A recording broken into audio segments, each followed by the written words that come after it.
Family enjoying their games here. Sabi siguro nung anak, nood muna tayo, wala namang pasok eh. Oh. Mike Cañete in the fourth puts up a free. Kita mo dikdikan yung first 2 quarters, coach eh. Pero yung third quarter, boy, Gensan putting on a defensive clinic, holding Rizal to only 11 points. And that plus 15 production from Gensan really has come from points of turnovers, no? How many points of turnovers kanina at yung score nila? What was it? That was 12. So they got 8 more, right? 8 more, tama. Right. And also yung glaring stat, Coach Mike, in that third quarter, this is actually the very first field goal of the second half para dito sa Rizal. All of their makes came from free throws. Oo, ganun kahirap yung scoring para dito sa Rizal, and the moment that they didn't get shots from Alwin Alday and makes, yung kumpiyansa somehow nawala. It not the confidence really, it disrupted the flow para dito sa Rizal. Nandun yung kumpiyansa eh, you know, yung umaatake pero nadi-disrupt eh. You know, we did not even realize it, but they were actually 0 of 14 from the field in the third quarter. Talking about the Rizal Centro Mall Golden Coolers. And I say that because inunti-unti din ng Gensan to. It wasn't really something that they had an offensive explosion. It was the defense that really set the tone for them in the third. Yeah. And when we talk about defense, we're not just talking about half-court set-up defense. It was full transition, fast break opportunities, missed out by Rizal because there were always 4 and 5 guys down there in white shirts trying to defend open floor. Kasi kung titignan mo na may quarter scoring nila, 22. Man. Ooh, great pass. Elorde, backdoor cut. Scores another para dito sa Gensan. Oh, man. And all these misdirections, hockey passes by the Gensan Warriors have really made it tough to locate where that point attack is gonna come from. Kyle Strong to the rack. Gensan Warriors with 25 assists. Came into this game number 8 in that department, already eclipsing their average of 23.2. That assist brought to you by 1xBet, the title sponsor of the Mpbl. Your choice, your victory. Feel more game with 1xBet. Eric Camson winning that one in. And, you know, good news if you're Rizal, despite your struggles, you're still pretty much in it here in the fourth quarter. Oo naman. Huwag tayong makakalimot. Eric Camson had 12 points in the third quarter alone. And Eric, he still got time to try and will this match in favor of Rizal. Had a good rest to begin the third period. Did not play in the last 7 minutes. Now starting the fourth. Camson getting that 3-point play. Now in double figures with 10 points. Closing in on a double-double. Also has 8 rebounds. Masaglang. Sweet spot. Matik yan. Piso-piso. Galing kay Ping Masaglang. Balik sa 14 ang lamang. 77-63. Foul called on Elorde. He has had Caballero's number here in the second half. 7 minutes and 32 seconds remaining here in the fourth period. De Leon joined by Camson, Mike Cañete, Robbie Naive, and Keanu Caballero. Camson for free, gets it, and a 4-point play opportunity. And possibly also possession going back to Rizal upon the review here by our officials. Possible landing spot ito.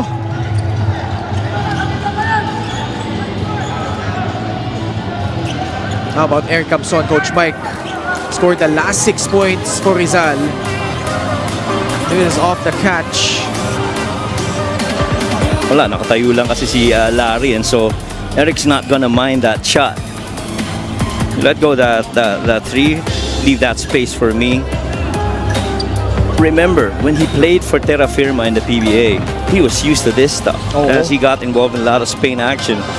And that draws out the big man to the 3. And the moment he gets it, he's got that option to take the 3, put the ball on the floor in a closeout, and drive. His first 3-point make, Eric Camson, a total of 15 points to go along with 9 rebounds.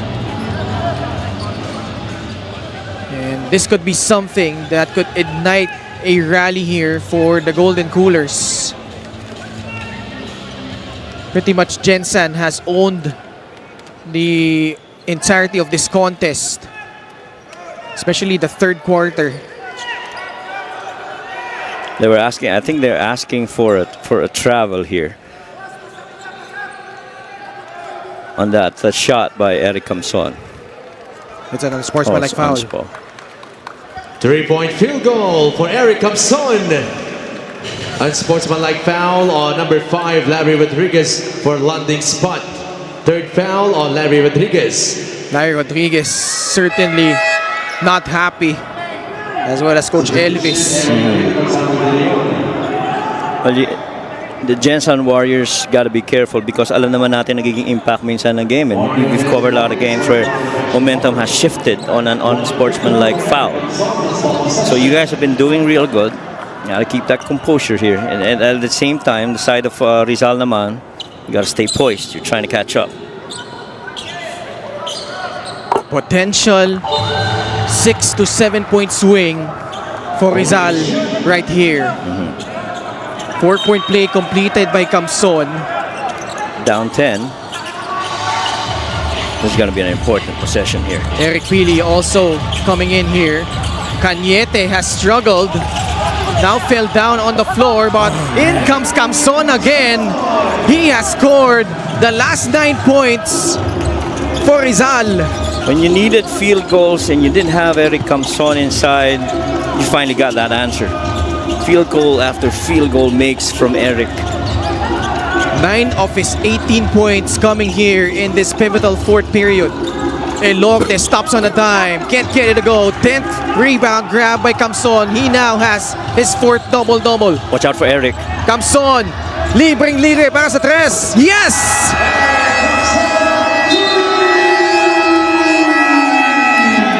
Eric Camson taking charge for Rizal. You always have to remember, the last guy down to the floor, that's called the trailer guy. He's the most dangerous one. That time around happens to be Eric Camson. He was free for that lone 3. 12 straight points for Eric Camson, and he has willed his team back in this game. They're down by just 5, 77-72.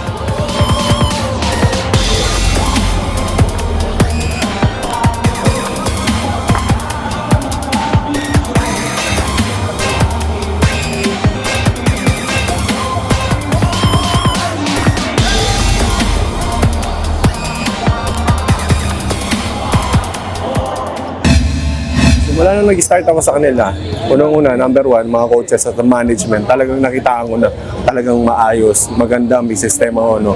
So, walang rason para hindi kami umangat ng umangat. Kaya ako nandito, may goal ako para sa team ng Rizal. And then, siyempre, nandun yung ano ko na para masupport yung pamilya ko. Siyempre, ito yung bread and butter ko. Yun lang. Ina-apply ko lang din yung pagiging siguro veterano ko na sa liga. Eric Camson, how about this guy? 12 of his 21 points here in this fourth quarter to go along with those 11 boards. And outscoring actually the entire Gensan squad, but as a team, 15-4. Rizal making a comeback here after being down by as many as 16 points. Yeah. And he's 2 out of 2 in the last 2 attempts from 3. That's important. It's important also that he was able to secure that offensive rebound for that little stick back. Now I feel he's gonna need help from the perimeter defenders of Rizal. You gotta watch out for the outside shots of the Gensan Warriors. Oh, how about Joel Liu almost up and under. And Rizal getting a stop. Chance to make this a single possession ball game. Caballero gets past Joel Liu but can't finish. Was it a goaltend? They will review it. They're gonna review if there was interference on that shot. But Caballero that time was really just trying to mix it up. They know that Caballero is for the most part going to be assisting, but little decoy right there, try to fill in the lane, beat Joey Liu on the foot pace. Oh yeah, that board got hit. Yung hampas ni Marvin Junicio. On review, ball possession for Gensan Warriors. Warning on Rizal Center Mall Golden Coolers for improper bench decorum. Okay, so there was no goaltending violation. But was it Gensan who got warned? Or Yes. Gensan? No, it's Rizal for bench decorum. Still a 5-point lead. Liu at the controls. Forward pass to Val Acuna. Jonicio, the right corner. Sinamaan si Mike Cañete. Acuna takes that free off the mark. Tapikan ng bola. It ends up with Jonicio. Heruta. Watch out. Acuna reloads and scores from downtown. We talked about trailer threes being one thing, but offensive rebounding and relocating to shooter big men outside, also a key attack. Camson attacking the closeout. Joey Liu, last line of defense. He will be called for that personal. And itong Gensan, they got this possession on that little shovel pass, handoff to Val Acuna for the locked-in three. This happened because nagbungguan kanina si Cañete at si Camson, and that extra possession Gensan earned. Camson at the line. Yeah, and Eric Camson has single-handedly carried this Rizal in the fourth quarter. He is coming off 24 points, 23 rebounds, and he puts up these numbers. 22 and 11, 13 coming here in the fourth. Oh man. Special deal from 1xBet. Scan the QR code and claim your special offer. And that's 13 points and 5 rebounds here in the second half. Niluwa yung pangalawa. Bola babalik sa Gensan. This is still a lot of time for Rizal. More importantly, it's perimeter defense that's going to stand out.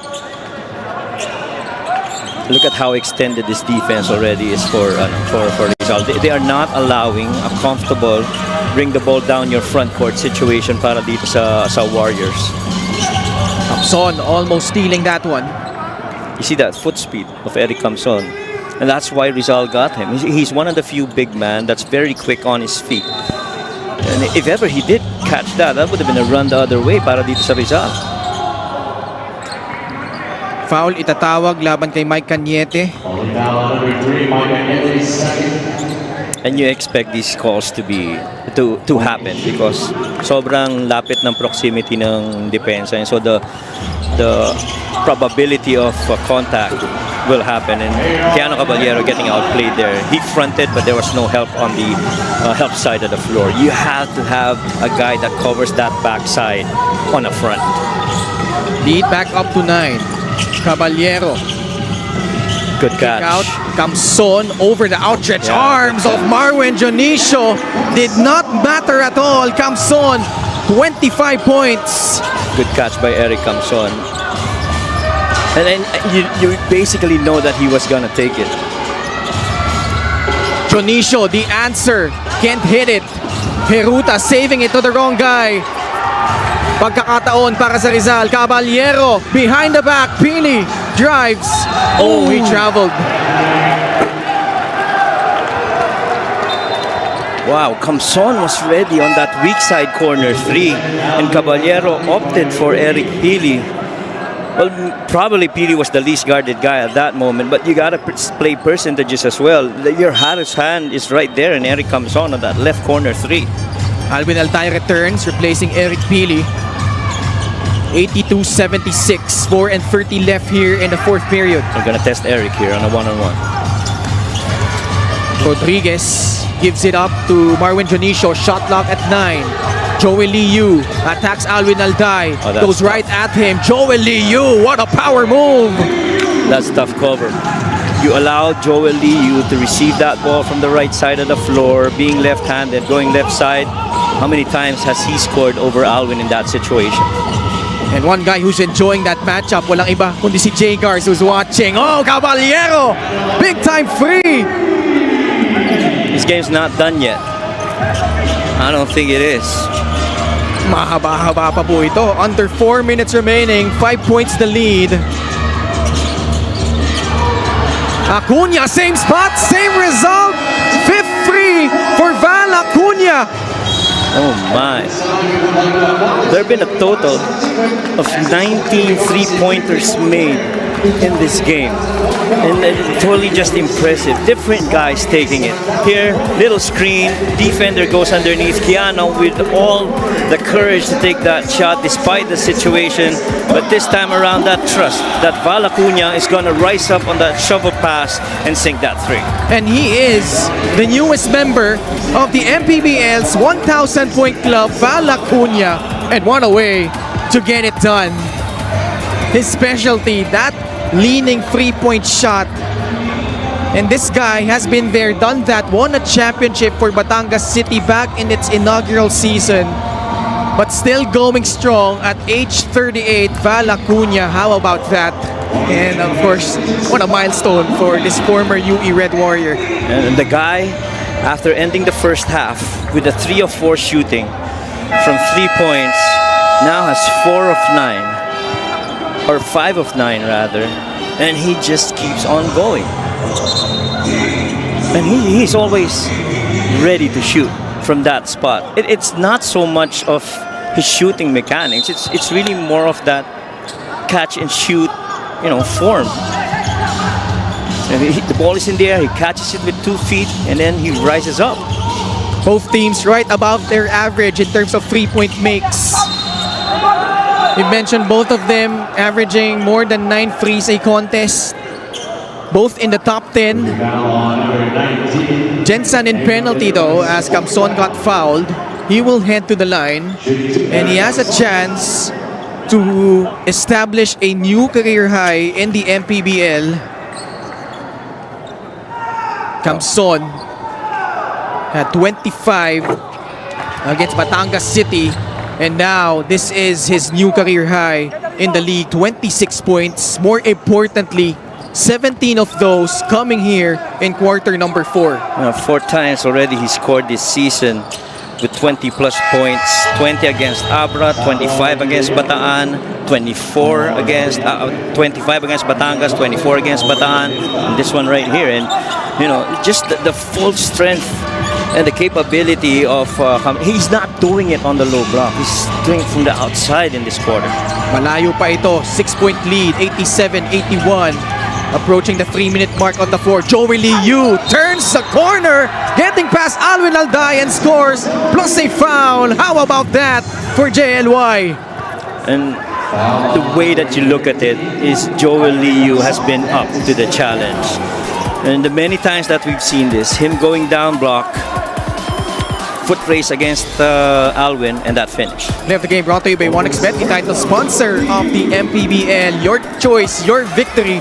Feel more game with 1xBet. And he has really relished this matchup with Alwin. Yeah, totoo yun, Ken. And the moment that he froze a little bit, that split-second burst of speed allowed him that enough separation to finish ahead of Alwin Alday. And that screen helped too. 10 points for Joel Liu. Caballero relocates, puts up a second three-pointer of the fourth quarter for Keanu Caballero. He's not done yet. Keanu Caballero with another three-pointer. 90-84. 4-3. 4 out of 4. Perfect. Perfect from 3. 14 points. 6 assists. Nico Elorde getting past his defense though, but can't get it to go. Camson the rebound. Eric Camson, 12 boards, 27 points. Alday. Rodriguez, the hard show. Camson, fake, baseline drive. Camson, changing gears, puts it up and in. 29 for the former Adamson Falcon, Eric Camson. And let me tell you, Ken, those games where he scored at least 20 points, he's always registered double-digit rebounds. 24 and 23 the last game. 16 and 13, 25 and 11. Every time he's double digits, good chance he's going to make double-digit rebounds as well. Rodriguez knew it.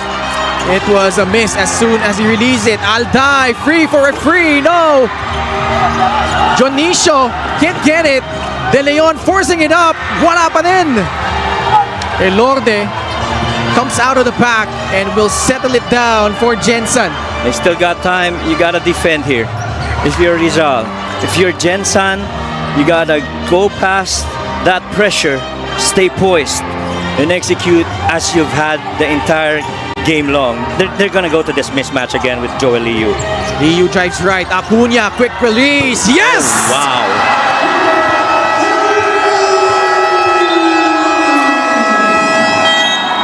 Val Acuna with 6 frees for a total of 21 points. There's none better that your primary ISO guy is unselfish and your shooter relocating on an open space, and Val with the right mechanics and the right attitude on that shot casually makes it. Timeout Rizal. They're down now by 7, 93-86 with a minute and 12 remaining in regulation.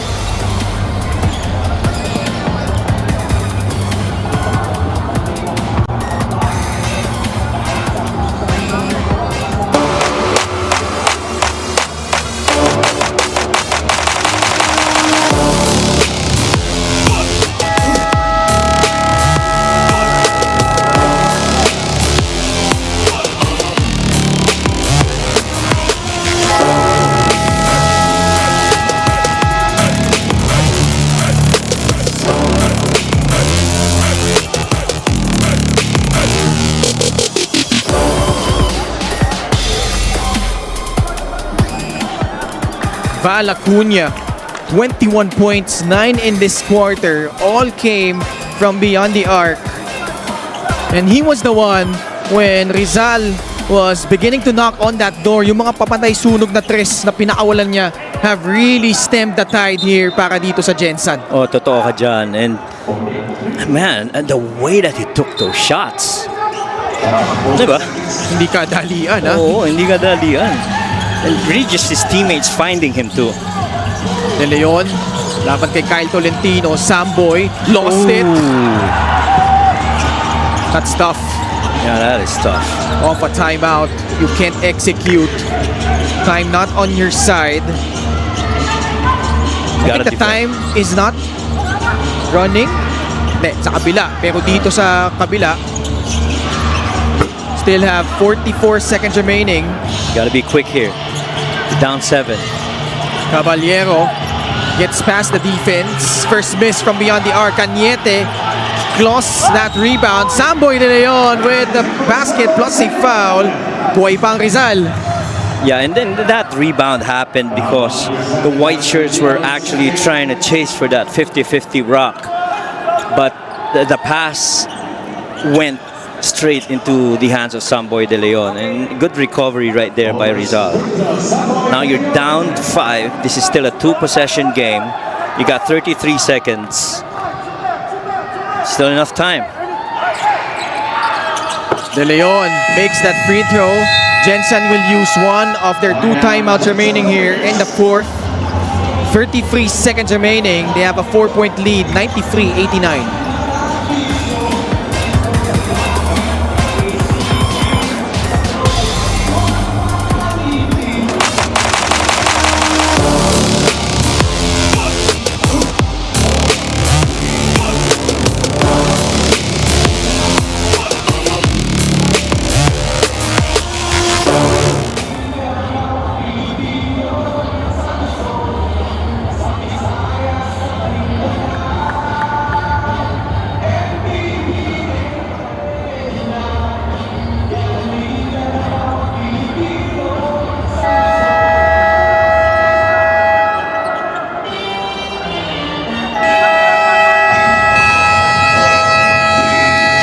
Special deal from 1xBet. Scan the QR code and claim your special offer. Now, the first thing I was curious about, Ken, is where do they inbound? And so they decide to inbound at the backcourt. This might be risky, but this is an opportunity naman on the side of Rizal to try and get a little sneak and steal from the back and see how these guys respond. Gensan's aim though is to milk the clock. So they will use the full 24 on their shot clock. You have to be mindful where Nico goes. Nico Ilorde, a good free throw shooter. Having trouble inbounding the ball, almost. Masaglang. Still at the back. Gets it to Jonicio. Barely though. Yeah, barely. Alday giving up that foul, just their last foul to give. But you gotta hand it to Rizal. They made it tough for the Gensan Warriors to even cross at half court. They had a deflection. Caballero just didn't see it. And so they tried to force them into an 8-second violation. But just right on time, they were able to cross it. Speaking of the Gensan Warriors. Very interesting though, Coach Mike. Still 16 seconds on their shot clock. There's a 10-second differential between shot and game clock. 2-possession game. How will Rizal play this out? Will they play the foul game? Yeah. Yeah, there you go. Pabahay nila ito. But you fouled Nico Ilorde. And Nico Ilorde, we talked about it. He's one of the top free throw guys para dito sa Gensan Warriors. And 86.3% at the line, Nico Ilorde. right. And in his last 5 games, he's only missed twice. Ooh, big one. Missed there by Nico. His only other miss in those last 5 games have been from Binyan, where he was still 9 of 11. That's still a high 82% clip. And surely, if you're the Warriors, understanding, the confidence from the line of Nico Ilorde, you're expecting that this is gonna be a made shot. Almost a similar trend to their game against Binyan, where they had to make their free throws. Rizal still has 1 timeout. Ilorde, second shot at the line. Gets it. Extends this lead to 5. Timeout by Coach Ralph Rivera. 23 seconds remaining here in quarter number 4. And if you're Coach Ralph, no more timeouts left after this one. Anong kailangan lang gawin dito, Coach Mike? Well, first off, you gotta make a quick basket here. Maybe a 3-pointer if it's available. If not, you try to go and sneak inside and see what the lane gives you. Let's listen in Coach Elvis. Listen, basta ang depensa natin, lagi. Fight tayo. Sige, ano? 4 pa lang, 4. Okay. Coach, pag 4 Dito si Alvin, pare. Oo, Coach. Dito si Alvin, point guard dito. Point guard dito, Coach. Tapos, Point guard to, tapos Sige, ito na lang. Okay, Alvin. Okay? So, bibigyan natin ng pagka get open nito. Okay, get open na lang to, pare. Pagkakuha nito. Okay? Mike, takbuhin mo to. Alvin, kunin mo to. Sam dito. Yan, okay? basta nandaan ka niya, Coach. Elevator to. Elevator dyan. Sino mo po natin? Yeah. Earlier, they played an elevator for Alvin Alday. If you remember that high elbow elevator where he made that 3. Is that a similar play? Because we heard the elevator. We wouldn't know. But, understandably, Gensan's been talking about defense and staying right in front of every guy in Rizal. Rizal is 12 out of 28 from beyond the arc, 42%. They need another one here. Caballero. De Leon for free. Off the mark. Interesting choice for Rizal there. As now they gave up the foul to Nico Ilorde with 11 seconds remaining. Alday will foul out of this game with 15 points. 3 of 6 from beyond the arc. De Leon today from 3 is 1 out of 4? 1 out of 5. 1 of 5. 1 of 5. Yeah, that he's 1 of 5. And so your best shot really for a 3-point make would be Alvin Alday, Caballero, who just missed 1 earlier after making 4 straight. Then you have Eric Camson, and none of those guys got to the ball because of the defense put up by the Gensan Warriors. And much as you talk about the high octane offense of the Gensan Warriors, now you can't take away the fact that defense is something that's starting to progress favorably para dito sa Gensan Warriors. Caballero tried to grab the offensive board. Ball will stay with Rizal, but only a second remaining. This one pretty much academic. How about Rizal? Sorry, Gensan prevailing here over Rizal in a war of attrition, and it was a shootout, Coach Mike.